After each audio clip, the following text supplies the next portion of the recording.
Ya lo saben ustedes, primero fueron las farmacias, luego los productores avícolas y ahora los supermercados. La Fiscalía Nacional Económica no para en su actuar para detectar la existencia de eventuales infracciones a la libre competencia. Su última acción, la de incautar computadores de manera paralela en las oficinas de Líder, Jumbo, Totus y Unimark, causó revuelo y también malestar entre el empresariado. La Cámara de Comercio de Santiago advirtió esta mañana una rigurosidad que coincide, dijo, con mucha campaña publicitaria de parte de la autoridad y que ha sido además muy apoyada por la prensa. Otros empresarios piden que las investigaciones se hagan con prudencia y no prejuzgar, pero la autoridad se defiende indicando que solo actúa dentro del marco de la ley. Bueno, para hablar de todo esto nos acompaña aquí en los estudios de CNN Chile el académico de la Facultad de Derecho de la Universidad Alberto Hurtado y ex subfiscal económico Juan Pablo Lorenzini. Juan Pablo, bienvenido, muchísimas gracias por estar con nosotros. ¿Cómo estás? Partamos por esto, luego para ir un poco más desarrollando lo que es esta acción y para que la gente lo entienda. El hecho de que los grupos de interés obviamente que reaccionan ante una situación como esta. A nadie le gusta ser investigado o estar allí en tela de juicio. Sin embargo, respecto de, comillas, la publicidad que pueda tener o la trascendencia que pueda tener una investigación, cualquiera de la Fiscalía Nacional, ¿acaso no es bueno que sea también de conocimiento público? Porque está en el hecho de que se sepa que hay un ente fiscalizador celoso que está encima precisamente para inhibir acciones de falta. A mí no solo me parece bueno, sino que me parece necesario y legítimo, al menos desde dos perspectivas. Por un lado, desde una perspectiva democrática. La transparencia le hace bien a la democracia, al modo de gobernarnos, al modo de relacionarnos como sociedad, mirado desde una perspectiva amplia. Pero además no nos olvidemos que desde la propia teoría económica, los agentes de mercado se comportan no solo por las medidas concretas que les conciernen, sino que por las señales que perciben de los demás agentes económicos, incluyendo el Estado.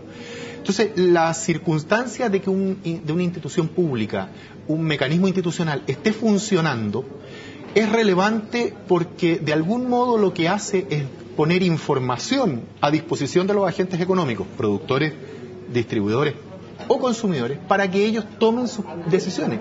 Y eso es lo que se supone constituye un juego de mercado. En la medida en que en el mercado no se cuenta con información, lo que hay es un mercado teórico, pero no real, y que por lo tanto propicia conductas o indebidas, o propicia que alguien rente a costillas de la ignorancia de los demás. Así es que a mí me parece, al menos desde la perspectiva institucional macro, como desde la perspectiva estrictamente económica, que es absolutamente pertinente que la información se conozca. Distinto es otro problema, y es qué se hace con esa información y si se le da una intencionalidad anticipadamente sin que haya un juzgamiento definitivo.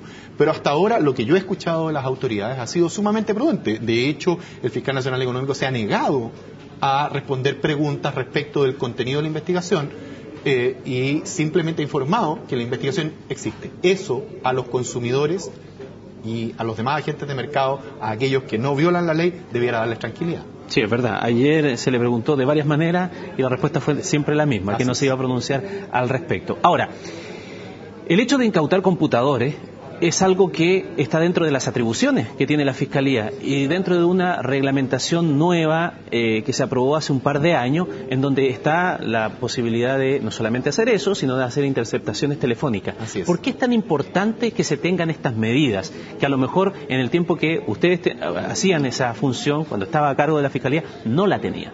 Bueno, lo importante de esta capacidad investigativa es que debemos entender que en estos ámbitos las pruebas son pruebas que no quedan registradas en documentos oficiales, ni suele haber alguien dispuesto a confesar el delito.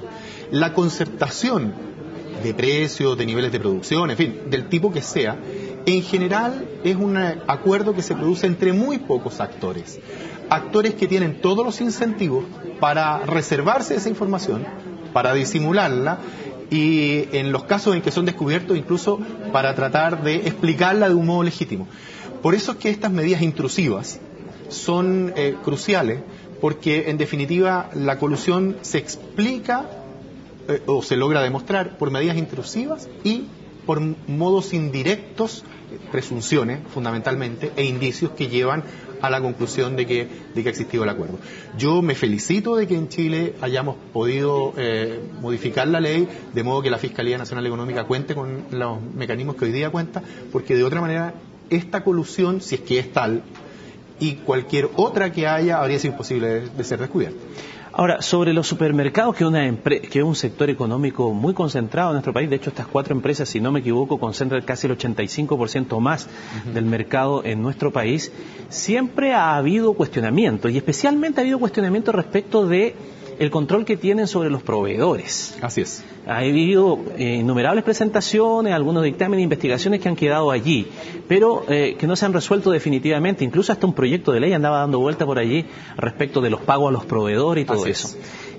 ¿Puede ir por ese camino lo que se está investigando en esta ocasión, o será que viene de alguna derivación de la investigación primaria que es sobre los productores avícolas? No lo sabemos, porque la investigación con respecto de los supermercados es una investigación reservada, así es que no tenemos detalles de aquello. La información que se ha hecho pública, pero más bien como trascendido, es que hay una relación respecto del mercado de la carne y la distribución que de ella hacen los supermercados, y parece haber también alguna relación con las marcas propias. Yo tengo la impresión de que hoy día la investigación puede partir por aquellos dos ámbitos, pero lo que va a quedar en escrutinio, en definitiva, va a ser el comportamiento general de los supermercados por el poder de mercado que tienen como una de las vías de distribución fundamentales.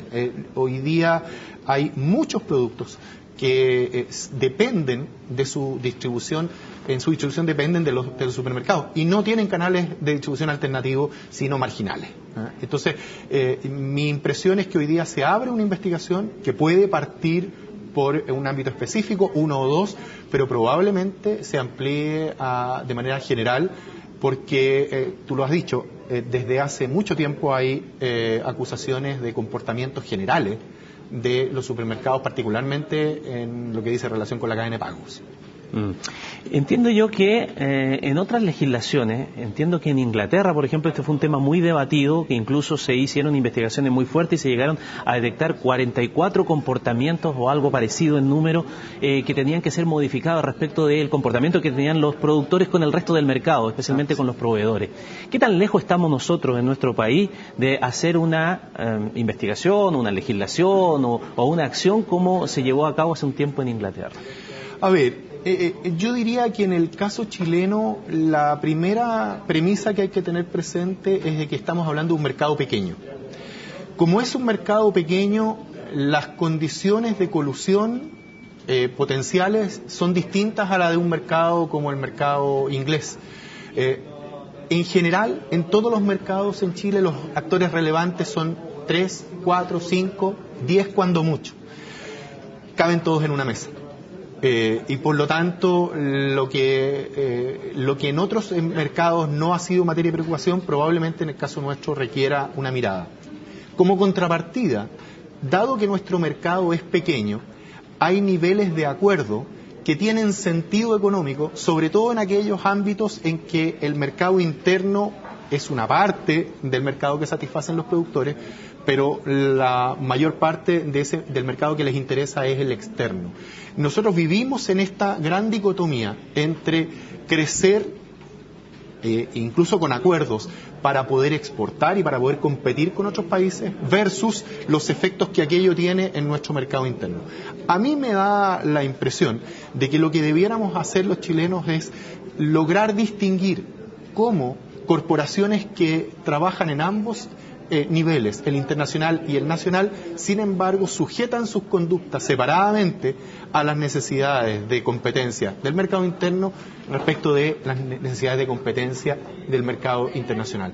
Porque es perfectamente posible, para poner un ejemplo, el crecimiento de la línea aérea LAN, desde la perspectiva de la competencia internacional, era muy razonable. Sin embargo, la fusión LAN-TAM necesitaba ser consultada al Tribunal de Defensa de la Libre Competencia, no solo por los efectos regionales, sino que particularmente por los efectos que eso podía generar en el mercado interno doméstico chileno. Ahora, a mí me parece que lo que está ocurriendo es que se ha instalado ya en nuestro país la conciencia de que el mercado es bueno, pero el mercado no resuelve por sí solo los problemas que las fuerzas que confluyen en él llegan a generar. Más aún en un mercado pequeño como el nuestro. Y tengo la impresión de que hoy día muy pocos cuestionan la necesidad de que haya organismos como la Fiscalía Nacional Económica que estén haciendo un monitoreo y tomando decisiones y eventualmente aplicando sanciones en los casos en que las reglas del juego sean traspasadas. En la medida en que esa institucionalidad exista y opere, yo me quedo tranquilo. Lo último, señor Lorenzini, dentro de lo que se supo también ayer y fue reconocido incluso hoy día mismo por el gobierno, es que el fiscal nacional en esta investigación en particular que está comenzando nada más, él se ha inhabilitado, producto de anteriores actuaciones que él tuvo como abogado particular, precisamente en litigios con el Tribunal de la Libre Competencia que asesoraba a alguna de estas empresas. Además hay una relación familiar, entiendo, con un gerente de uno de estos supermercados. La investigación entonces la lleva el subfiscal. Se lo pregunto desde la experiencia del cargo que usted detentó, también como subfiscal. ¿Qué significa eso? ¿Y qué tranquilidad se le puede dar a la población de que, habiendo constatado esta situación, autoinhabilitándose el propio fiscal, esto no enturbia la investigación y hay una independencia, porque al final el subfiscal es el segundo a bordo, es su jefe el que se inhabilitó? Efectivamente. A ver, esto es muy común. Lo primero que cabe decir es que no ocurre todos los días, pero es mucho más usual de lo que la gente se imagina. Las autoridades a veces deben inhabilitarse, los jueces deben inhabilitarse.